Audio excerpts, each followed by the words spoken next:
안녕하세요. 저는 결혼을 꿈꾸고 있었던 20대 후반의 평범한 직장인입니다. 제게는 세상 단 하나밖에 없는 사랑하는 여자친구가 있습니다.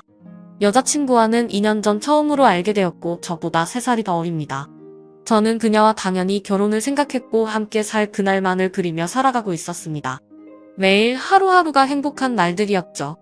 하지만 제 여자친구에 대한 충격적인 사실을 알게 되고부터 너무나 힘이 듭니다. 사연을 읽어보면 바보 같고 멍청하다고 욕하실 수도 있겠지만 지금의 저는 제가 어떻게 결정을 해야 할지 도저히 답을 내릴 수가 없네요.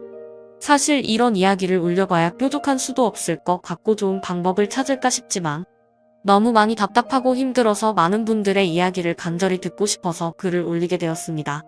여자친구와는 대학교 친한 여자 후배 덕분에 만나게 되었습니다. 어느 날 후배와 술을 마시고 있었고 한참 이야기를 하던 도중에 갑자기 저보고 연애는 하지 않냐고 묻더라고요. 사실 그때 당시에는 취직을 준비하고 있던 시기여서 여자를 만날 생각은 전혀 한 적이 없었습니다. 저는 장난식으로 아무도 소개도 안 시켜주는데 어떻게 여자친구를 만드냐고 했죠. 그랬더니 후배는 자신의 학창시절 동창이 한 명 있긴 한데 너무 수준 차이가 나서 소개를 못 시켜주겠다고 하더라고요. 저는 그 말에 너무 황당하고 오기가 생겨서도 대체 얼마나 그렇게 대단하길래 수준 차이가 나냐고 따졌죠. 후배는 친구가 학창시절에 얼짱 출신이라고 말하길래 갑자기 너무 호기심이 생기더군요. 그래서 저는 후배에게 사진부터 좀 보여주고 말하라고 했고 사진을 보는 순간 저는 후배에게 소개만 시켜주면 술을 한 달 동안 사주겠다고 했죠. 사진만 봐도 후배가 왜 얼짱 출신이라고 하는지 바로 알 수 있었던 외모였고 솔직히 소개팅을 하기에는 제가 한참 꼴리는 기분이라 부담스럽더라고요. 후배에게는 소개팅으로 만나면 승산이 없을 것 같다며 자연스럽게 만날 수 있게 해달라고 부탁을 했습니다. 그러자 후배는 소개녀와 단둘이 만나자고 약속을 잡을 테니까 저는 친구들과 놀다가 자연스럽게 합류를 하자고 했습니다. 그리고는 미리 친구들에게 말해서 저를 지켜 세워주자는 작전을 짜게 되었죠. 약속 당일날 저는 친구들과 일찍부터 만나서 술을 마시고 있었습니다. 약속 시간이 다가오자 후배는 그 소개녀와 만났고 커피숍에서 얘기를 좀 하다가 자연스럽게 데리고 온다고 문자가 왔습니다.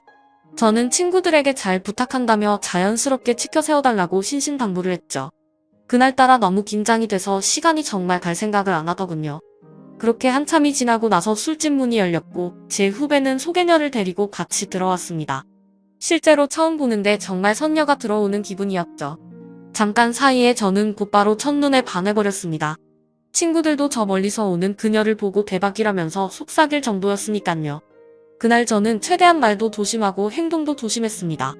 그리고 다 같이 술을 마시면서 점점 분위기는 무르익었고 친구들이 저를 자연스럽게 치켜 올려준 덕분에 그녀도 어느 정도 제게 호감을 가졌는지 조금씩 관심을 보여주더라고요. 솔직히 얼굴만이라도 보고 싶은 마음에 나왔던 자리였고 진짜로 연인으로 발전할 가능성은 극히 낮을 거라고 생각을 했습니다. 그런데 그날 저희는 술에 취하고 분위기에 취해서 결국 어느 정도 관계에 진전이 있었고 따로 몇 차례의 만남을 더 가진 뒤에 제가 고백을 해서 저와 그녀는 연인 사이로 발전하게 되었습니다. 꿈에 그리던 이상형과 말도 안 되는 연인 사이가 되었다는 건 제게는 꿈만 같았죠. 여자친구는 만나면 만날수록 얼굴만 예쁠 뿐만 아니라 성격도 너무 착한 천사 같은 여자였습니다. 저는 능력이 부족해서 좌절감에 빠져서 얼른 취업을 하고 더 많은 걸 해주겠다고 하면 그런 건 전혀 중요하지 않다고 늘 제 마음을 다독여주는 그런 착한 마음씨의 여자친구였습니다. 그렇게 미래를 꿈꾸며 만난 지 어느덧 1년이 지날 때쯤이었습니다. 저는 취직을 해서 직장을 다니는 상태였고 여자친구는 대학교 졸업반이었습니다. 그런데 어느 날부턴가 여자친구가 연락이 잘 되지가 않더라고요. 평소 그러지 않았기에 뭔가 이상해서 계속해서 무슨 일인지 물어보게 됐죠. 그러자 집에 일이 좀 생겨서 그렇다고 말하기가 어렵다고 했습니다. 집안 일인데 계속 묻기엔 그래서 그런가 보다 하고 넘어갔습니다. 그 얘기를 묻고 주말에 여자친구를 만나게 되었는데 표정이 좋지가 않더라고요. 그래서 저는 다시금 여자친구에게 물었습니다. 무슨 힘든 일 있는 거냐며 그런 게 있다면 말해달라고 했죠. 그러자 여자친구는 한참을 고민하더니 아버지께서 잘못된 일에 손을 대셨고 결국 집에 너무 큰 빚이 생겼다더군요.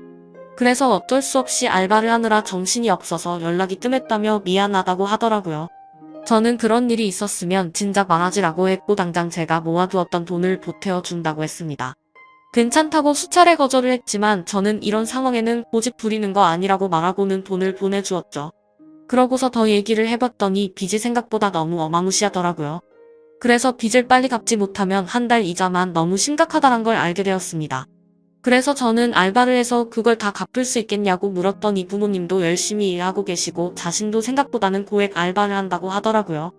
뭔가 그때부터 기분이 이상했고 긴장되는 마음으로 무슨 일인지를 물었습니다. 시급을 많이 준다고 해서 바에서 일을 한다고 대답하더라고요. 물론 생각처럼 너무 심각한 곳은 아니었지만 순간 너무 기분이 더러워졌습니다. 어떻게 바에서 일하는데 나한테 미리 물어보지도 않고 하냐고 화를 냈죠. 여자친구는 그냥 앉아서 대화만 하는 곳이라며 화낼 거 전혀 없다고 말하더군요. 저는 제가 알바라도 해서 같이 도와줄 테니까 당장 그만두고 다른 알바 자리를 찾으라고 했죠. 여자친구는 그 말에 미안하다며 당장 알바를 그만두다고 하면서 울더라고요. 안 그래도 힘든 여자친구한테 화를 낸 게 미안해지더라고요. 그래서 저는 걱정 말라며 다 같이 갚으면 그 정도 빚은 금방 갚을 수 있겠다고 위로해줬습니다. 그리고 나서 저는 곧바로 알바 자리를 찾게 되었죠. 직장을 다니고 있었던 터라 시간이 자유롭고 고액으로 할 수 있는 일을 찾아봤더니 배달 대행이 가장 맞겠다고 생각을 했고 저는 곧바로 일을 시작하게 되었습니다. 처음에는 실수투성이었습니다. 오토바이도 잘 타지 못했던 터라 운전도 서툴렀고 일이 서툴러서 배달을 많이 못하다 보니 수익도 별로 나지를 않더라고요. 그런데 사람은 적응의 동물이라 그런지 배달을 하다 사고도 몇 번 나보고 지리적으로 익숙해지고 나니까 그때부터는 점점 수익이 많이 오르게 되었습니다. 여자친구는 제가 오토바이를 타고 운전을 하는 걸 항상 걱정했죠. 그러면서 동시에 제게 너무 고맙다고 평생 이 고마움 다 갚아나갈 거라고 하더라고요. 그때는 이런 시련이 저희의 만남에 있어서 더욱 더 끈끈한 사이가 되게 해주고 평생을 살면서 흔들리지 않을 좋은 계기가 될 거라고 굳게 생각을 했습니다. 하지만 그런 긍정적인 생각들은 절대 보잘것없는 헛된 생각이란 걸 알게 해주더군요. 제 인생에서 가장 큰 충격을 받은 날이라 정확히 기억납니다. 문제가 생기게 된 그날은 주말 일요일 저녁 7시쯤이었습니다. 저는 주말에도 쉬는 걸 포기하고 배달 대행 알바를 하고 있었죠. 그런데 제가 처음 여자친구를 소개받던 날 함께 있었던 친구에게서 연락이 왔습니다. 전화를 받아보니 한참 동안 말을 못하고 가만히 있더라고요. 그때는 너무 바쁜 피크 시간대였고 배달통에는 몇 군데를 더 가야 하는 음식들이 있었던 상황이었기에 너무 급한 마음에 짜증이 나서 소리를 쳤습니다. 도대체 무슨 큰일이길래 그러냐고 답답하게 하지 말고 빨리 말을 하라고 했죠. 그러자 친구는 어렵게 말을 꺼냈습니다. 혹시 여자친구가 요즘 어디서 일하는지 아냐고 묻더라고요. 그때 당시 저는 여자친구가 학교를 다니면서 야간에 커피숍 알바를 한다고 들었기에 커피숍에서 일한다고 대답을 했죠. 친구는 너 지금 잘못 알고 있는 것 같다라고 말하더군요. 평소에 장난질을 하는 친구가 아니었기에 그때부터는 심장이 엄청 두근대기 시작했습니다. 저는 말을 더듬거리며 무슨 말이냐고 똑바로 말하라고 했습니다. 친구는 어제 저녁에 직장 선배들이랑 강남에서 아가씨들이 나오는 술집에 갔는데 복도에서 제 여자친구를 얼핏 본 것 같다고 말을 하더라고요. 긴가민가해서 이 말을 해야 되나 말아야 되나 하루 종일 고민했는데 아무리 생각해도 제 여자친구가 맞는 것 같다고 하더라고요. 그리고는 여자친구는 자신을 못 본 것 같으니 일단은 무턱대고 화내지 말고 진정하고 사실 파악부터 제대로 해보라고 하더군요. 너무 갑작스러운 소리를 하길래 깜짝 놀랐고 기가 막혀서 말조차 나오지가 않더라고요. 한참을 가만히 있다가 친구에게 일단 알겠다고 하고 통화를 끊었습니다. 그래서 저는 곧바로 배달대행 사장에게 사고가 났다고 말하고는 일을 중단하고 여자친구 집으로 향했습니다. 손이 덜덜 떨려서 운전도 불가능했고 도저히 일을 할 수 있는 상태가 아니었죠. 여자친구 집 앞에서 최대한 침착하고 밥을 먹자고 나오라고 했습니다. 얼마나 초조하고 떨렸는지 여자친구를 기다리는 동안 담배를 거의 한갑을 폈던 것 같습니다. 한참 뒤에 여자친구와 저는 식당으로 가서 밥을 먹었고 아무렇지도 않은 척 요즘에 커피숍은 바쁘지 않냐고 물었습니다. 그러자 요즘에는 사람은 많지 않은데 가끔 진상들이 있어서 힘들다고 하더라고요. 그 모습을 보니까 도저히 거짓말이라고는 생각을 할 수가 없었고 너무 자연스러웠기에 친구가 잘못 본 건가 보다라고 생각을 했습니다. 그렇게 식사를 마치고 저희는 둘만의 시간을 보내러 갔죠. 그런데 함께 사랑을 나누면서도 그 찜찜한 마음은 절대 지워지지가 않더군요. 여자친구가 화장실을 간다고 자리를 비운 사이 저는 얼른 여자친구의 휴대폰을 보게 됐습니다. 카톡이나 메시지로는 별로 의심스러울 게 전혀 없더라고요. 그런데 은행에서 온 메시지를 무심코 눌러보게 되었는데 정말 깜짝 놀랐습니다. 돈이 없다던 여자친구의 통장에는 잔액이 1,000만 원이 훨씬 넘는 돈이 찍혀 있더라고요. 그래서 이게 도대체 무슨 돈이지 싶어서 메시지를 올려보니 며칠 전 날짜로 어떤 처음 보는 이름으로 1,000만 원이 입금되어 있더라고요. 그리고 더 올려다 보니 여자친구의 가족분에게 다시 보낸 건지 1,000만 원을 출금을 했더라고요. 그래서 이게 도대체 뭐지 싶어서 계속해서 올려봤습니다. 근데 매월 1일에 똑같은 이름으로 꼬박꼬박 1,000만 원이 입금되었더라고요. 어림잡아 봐도 1년 가까이 받아왔으니까 1억이 훨씬 넘는 돈이었습니다. 곧바로 이건 뭔가 심각하게 잘못 돌아가고 있구나라고 깨달았습니다. 여자친구가 화장실에서 나오자마자 저는 화를 내면서 이 돈 뭐냐며 휴대폰을 들이댔습니다. 그러자 깜짝 놀라며 휴대폰을 뺏어가더라고요. 저는 정신이 나간 상태로 나지막이 말했습니다. 지금부터 나한테 거짓말 할 생각 하지 말고 모든 사실을 말하라고 했죠. 여자친구는 지금까지 있었던 일들에 대해서 말했습니다. 사실은 바에서 알게 된 사장님이 있는데 그냥 주말마다 만나서 밥만 먹어주면 용돈 개념으로 돈을 보내준다고 해서 이 일을 시작했다고 하더군요. 저는 너무 황당해서 빠져 물었습니다. 아무 짓도 안 하고 밥만 먹는데 어떤 정신 나간 놈이 한 달에 1,000만 원씩 주냐고 했죠. 그러자 여자친구는 팔짝 뛰면서 절대 이상한 짓은 안 했다고 하더라고요. 근데 상식적으로 아무리 생각해도 이해가 되지 않았습니다. 어느 누가 밥만 먹어준다고 한 달에 1,000만 원씩 줄까요? 그것도 다 합치면 1억이 훨씬 넘는 큰 돈을요. 그런데 그때 갑자기 문득 생각난 게 친구가 여자친구를 술집에서 봤다고 한 게 생각이 났습니다. 그래서 저는 여자친구에게 말했습니다. 너 진짜 거짓말 하지 말라고 했는데 계속 거짓말 하려고. 내가 너 강남 술집에서 일하는 것도 다 아는데 그것도 발뺌 할 거냐고 물었습니다. 그러자 여자친구는 갑자기 아무 말도 못하더라고요. 그러더니 갑자기 주저앉아서는 울기 시작하더라고요.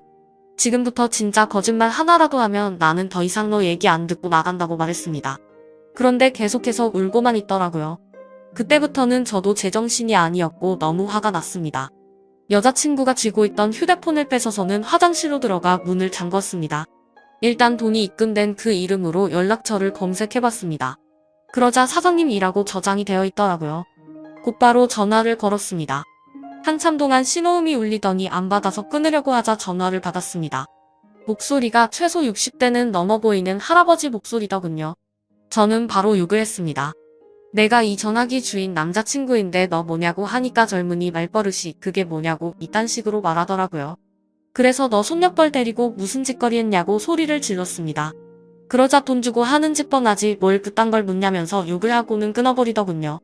정말 그 말을 듣는 순간 머리가 너무 어지러웠습니다. 여자친구는 밖에서 문을 계속 두드리면서 울어대고 너무 믿었던 여자친구에게 배신을 당한 기분에 저도 모르게 눈물이 흐르더라고요. 그렇게 서로가 화장실 문을 사이에 두고 1시간 동안 아무 말 없이 있었습니다. 제가 먼저 말을 꺼냈습니다. 그동안 나를 얼마나 우습게 생각했으면 끝도 없이 거짓말하냐고 물었던 이 자신을 두고 떠날 것 같아서 차마 말을 못했다고 하면서 울더라고요. 바에서 일한 거랑 커피숍에서 일했다는 건 다 거짓말이었냐고 했더니 미안해 라고 대답을 해주더군요. 그럼 다른 데서 일한 건 다 거짓말이었고 애초부터 강남에 있는 술집에서 일한 거냐고 물었습니다. 그러자 여자친구는 그때부터 모든 사실을 털어놓더군요. 처음에는 바에서 얘기만 하는 일로 시작한 건 맞았답니다. 그런데 갑자기 그 사장님 지인이 운영하는 다른 술집에서 홀서빙 일이 부족하다고 해서 도와주고 오라고 했답니다. 시급도 평균보다 2배 이상 쳐준다고 해서 바로 알겠다고 하고 갔다네요. 생각보다 너무 페이가 세다 보니까 바쁠 때마다 잠깐 도와주고 오고 하는 게 일도 수월했었고 돈도 되었기에 몇 번씩 일을 하러 갔답니다. 그런데 어느 날부터인가 그 술집 여자 사장님이 자꾸만 자신을 설득했답니다. 그때 왜 그런 선택을 하게 된 건지 자신도 제정신이 아니었던 것 같답니다. 그렇게 본격적으로 그 가게에서 일을 시작하게 되었고 어느 날 재벌 할아버지가 와서는 매달 1,000만 원씩 주는 대가로 만남을 요구했다고 하더군요. 그래서 직접적으로 물었습니다. 이 더러운 인간한테 전화했더니 돈 주고 하는 짓 뻔하다고 하던데 네가 아까 밥만 먹었다는 건 거짓말이었냐고 더 이상은 절대 나한테 거짓말 하지 말라고 했습니다. 그러자 울면서 미안하다고 대답하더군요. 도저히 빚이 갚아지지가 않아서 부모님이 너무 힘들어 하셨다고. 정말 계속 그렇게 시간만 가다가는 부모님이 자신의 곁에서 사라지실까봐 너무 무서워서 어쩔 수가 없었다네요. 저는 그때부터 이미 모든 사실을 알게 되었기에 문을 열고 나가서 아무 말 없이 여자친구에게 휴대폰을 던져주고는 그대로 밖으로 나갔습니다. 그러자 더 큰 소리로 방에서는 엉엉 우는 소리가 들리더라고요. 솔직히 미운 마음도 컸지만 왜 그렇게까지 한 건지를 아니까 너무 마음이 아팠습니다. 근데 그렇다고 할지라도 절대 이해를 할 수는 없습니다. 저는 여자친구의 힘든 걸 도와주기 위해서 평일에 회사 끝나면 배달 대행을 자정넘게까지 했고 주말에도 쉬지 않고 그렇게 열심히 일해서 도와줬건만 그 대가가 고작 이런 충격적인 배신이라니 말문이 막힐 수밖에 없었고 모든 게 다 원망스러운 마음만 들었습니다. 그날이 있고부터 벌써 며칠이 지났습니다.